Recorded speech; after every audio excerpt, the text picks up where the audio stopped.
কানে আওয়াজ পাইলেন কে যেন গুনগুন গুনগুন করে কান্নাকাটি করে, আমার নবীজি বলে কে কান্দে রে? সাহাবীরা বলতেছে ইয়া রাসূলুল্লাহ, আমাদের আড়ালে পিছনে পিছনে বসে একজন যুবক সাহাবী কান্দে। কে কান্দে রে? নাম জানতে চায়। সাহাবী ডাক দিয়ে বলতেছেন আল্লাহর নবী গো, আমার নাম দাহিয়াতুল কালবি। তুমি কান্দো কেন, কান্দো কেন বলো? এই দাহিয়াতুল কালবি ডাক দিয়ে বলতেছেন নবী গো, আপনি বললেন কালেমা পড়লে গুনাহ মাফ হইয়া যাবে। নবীজি গো, আমার গুনাহ আল্লাহ মাফ করবে কি জানি না, কিন্তু আমি এমন গুনাহ করেছি। দাহিয়াতুল কালবি ডাক দিয়ে বলতেছেন, দাহিয়াতুল কালবি ডেকে ডেকে বলতেছে নবীজি গো, তাইলে আপনি আমার কথাটা শুনে নেন। আমি ব্যবসার কাজে যখন বাইর হব, ব্যবসার কাজে যখন রওনা দিব গো নবীজি, আমি আমার মহল্লার সবার কাছ থেকে বিদায় নিয়ে নিলাম, সবার সর্বশেষ আমার বিবির কাছ থেকে বিদায় নেব। বিবি যখন গর্ভবতী নারী ছিল, বিবি আমাকে ডাক দিয়ে বলতেছে স্বামী আমার কাছ থেকে বিদায় নিতেছেন, তবে স্বামী গো বলেন তো দেখি, এই যে আমার গর্বের আপনার সন্তান, এই সন্তানটা দুনিয়া আসলেই এই সন্তানটা আমি কি করব, কোথায় রাখবো, আপনি বলেন তো দেখি। দাহিয়াতুল কালবি ডাক দিয়ে বলতেছেন নবী গো, তখন আমার বিবিকে ডেকে বললাম বিবিরে, ছেলে হইলে রেখে দিবি, আর মেয়ে হইলে জ্যান্ত কবর দিয়ে মেরে ফেলে দিবি। ওগো নবীজি, আমি আমার বিবিকে এই কথাটা বলে চলে গেলাম ব্যবসার কাজে। আমি যখন ব্যবসার কাজে চলে গেলাম, কিন্তু কয়েক মাস পর বাড়িতে আসলাম। বাড়িতে আসার পর আমি নজর করে দেখি, দীর্ঘ কয়েক বছর পর আমি আসার পর আমি নজর করে দেখলাম আমার বাড়ির দরজার সামনে ফুটফুটে একটা সুন্দর বালিকা একটা কন্যা সন্তান কত সুন্দর করে দৌড়ায় আমার কাছে আসতে চায় না, বারবার বলে মা মা বলেন তো দেখি তিনি আমার বাবা নাকি। আমার বিবি ভয়ে ভয়ে বলে না রে, তোমার বাবা। হুজুর জানেননি। আমার মেয়েটা যখন শুনতে পারলো আমি তার বাবা, আমার মেয়ে দেরি করে নাই, আমার মেয়েটা দরজার মধ্যে বাবা বলে আমদা বললে ধরল, বাবা বলে আমদা মেরে ধরিয়া আমার বুকে চুমা খাইল, আমার গায়ের মুখে চুমা দিয়ে বলতেছে আব্বু তুমি এতদিন কই ছিলা? আব্বু তোমার কাছে আসতে আসতে আমার ভয় লাগে। বাবা তুমি জানোনি, আমার মা বলছে এই যুগের বাপেরা নাকি মেয়ে সন্তানকে জ্যান্ত কবর দিয়ে মেরা ফেলায়। বাবা গো তুমি কি আমাকে মারবা নাকি? আমার মাইরো না বাবা। নবী আমার তাও মায়া লাগলো না, আমি নিষ্ঠুর বাবা হইয়া আমার এই মেয়েটাকে হত্যা করার পরিকল্পনা করলাম। মা না না না না, হবে না, মেয়েটা আমি আস্ত রাখবো না। এই মেয়েটা প্রলোভন দিচ্ছে বাপে।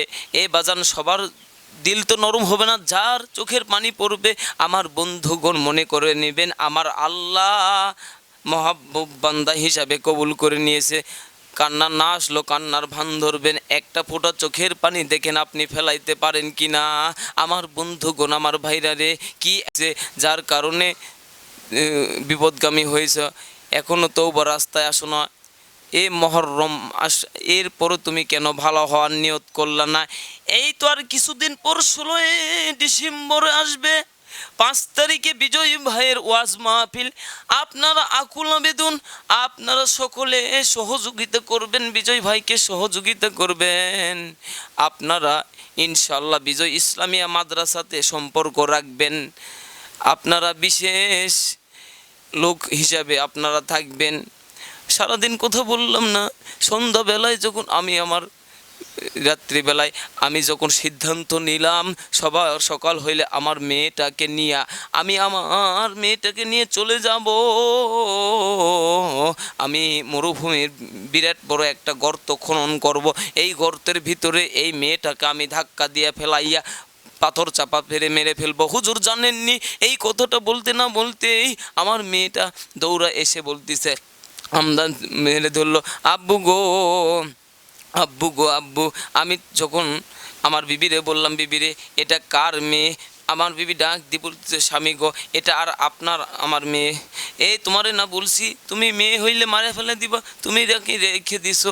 হুজুর জানেননি আমার বিবি চোখের পানি ছেড়ে দিয়ে বলতেছে, স্বামী গো, নবীর সাহাবী গো, আমার তো এই মেয়েটাকে মারতে চাইছিলাম, কিন্তু জন্মের পর আমি ওকে হত্যা করার জন্য গলার মধ্যে টিপ দিছিলাম। আমি নজর করে দেখছি আপনার চেহারার মধ্যে তার সাথে একটু মিল আছে। এত সুন্দর চেহারা একটা মেয়েরে, স্বামী জানেননি আমি ওকে রে মারতে পারি না। আমার বিবে বাধা দিছে, আমার মন বলেছে আমার স্বামী যদি আমার মেয়েটারে দেখে আমার মেয়েটা হত্যা করবে না।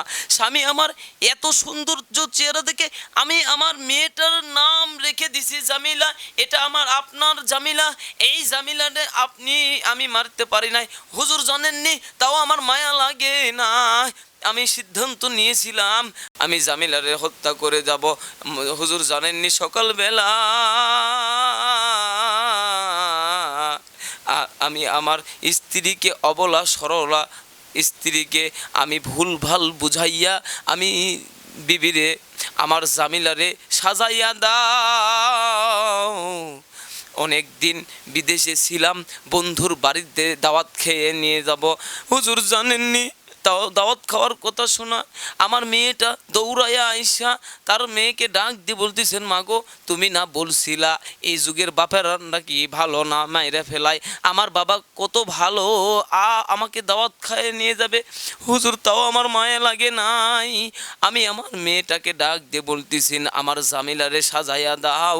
আমার বন্ধুগণ, হুজুর গো, আমার জামিলাতে আমার বিবি যখন সাজাইয়া দিল, সকালবেলা আমি আমার জামিলারে নিয়া মায়ের কাছ থেকে বিদায় নিয়া আমি আমার জামিলারে নিয়ে চলে গেলাম হত্যা করার উদ্দেশ্য।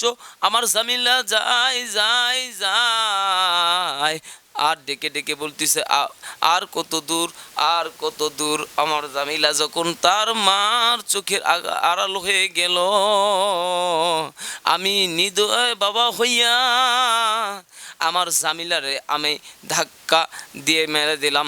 ধাক্কা দিয়ে বললাম, চুপ, কোনো কথা বলবি না। আমার জামিলা চীর্ণ শীর্ণ হইয়া জড়সড় হইয়া আমার জামিলা চুপচাপ রইল। আমি আমার এই কোমর থেকে মাটি খনন করার জন্য মাটি খনন করার কাজ করলাম। আমি গর্ত খুঁড়তেছিলাম, এই গর্তের মধ্যে আমি জামিলারে ধাক্কা দিয়ে ফেলে দিব। জানেননি হুজুর, গর্ত খনন করতে এই গর্তের মাটি গর্তের বালি যখন আমার দাড়িতে লাগে আমি ঘেমে যাই। আমার জামিলা এই বাচ্চা মেয়েটা দৌড়ে এসে বলতেছে, মামা গো, কার জন্য তুমি গর্ত খনন করতেছ? কার জন্য এত কষ্ট করো? তুমি ঘেমে গেছো বাবা, তুমি ঘেমে গেছো। আমি তোমার দাড়ি ধুলাবালি ঝাইরা দেই বাবা, তুমি ঘাইমে গেছো। হুজুর জানেননি আমার মেয়ে জামিলা নিজে কাপড়ের কপালের ঘাম মুছাইয়া দেয়, তাই আমার মায়া লাগে না। এক পর্যায়ে যখন সহ্য হয়ে গেল, আমি আমার জামিলারে ডাক দিয়ে বলতেছিলাম, জামিলারে দেখো তো দেখি কেমন গর্ত হয়েছে। আমার জামিলা সরল মনে চোখের জন্য কিনারে গেল, আর পিছন দিক দিয়া আমার জামিলারে করে ধাক্কা মেরে ফেলে দিল। হুজুর জানেননি আমার জামিলারে যখন ধাক্কা দিয়েছিলাম আমি আগের থেকেই আমি পাথরটা ফেলাই রাখছি, পাথরের উপরে আমার মেয়ের উপরে পড়েছে। হুজুর কিছুক্ষণ পরে আমার জামিলা এই গর্ত থেকে ওঠার পর পাথর মাথাটা উঁচু করছে, আমি নজর করে দেখি জামিলার কপাল ফেটে রক্ত পরে। আমার জামিলা আমারে ডাক দিয়ে বলতেছে, বাবা আর মাইরো না বাবা, আর আমার আঘাত কইরো না, আমি বুঝাই ফেলাইছি বাবা। মায়ে যে কইছিল এই যুগের মেয়ে হইলে জন্ম নিলে বাবারা জ্যান্ত কবর দিয়া মারে, বাবা তুমি আমারে যাইনে মাইরো না। আমি কথা দিলাম বাবা, আমি যতদিন বেঁচে থাকবো বাবা তোমারে বাবা বলে পরিচয় দিব না। আমি মার কাছে যাব, আমি আমার মায়ের কাছে যাব। ও বাবা তুমি আমার মানে আর মাইরো না, আর মাইরো না নবীজি গো। তাও আমার মায়ে লাগলো না। আমি নিচের থেকে আর একটা পাথর দিয়া এই পাথরে ঠাস করে জামেলার কপালের এই পাথরের আঘাতে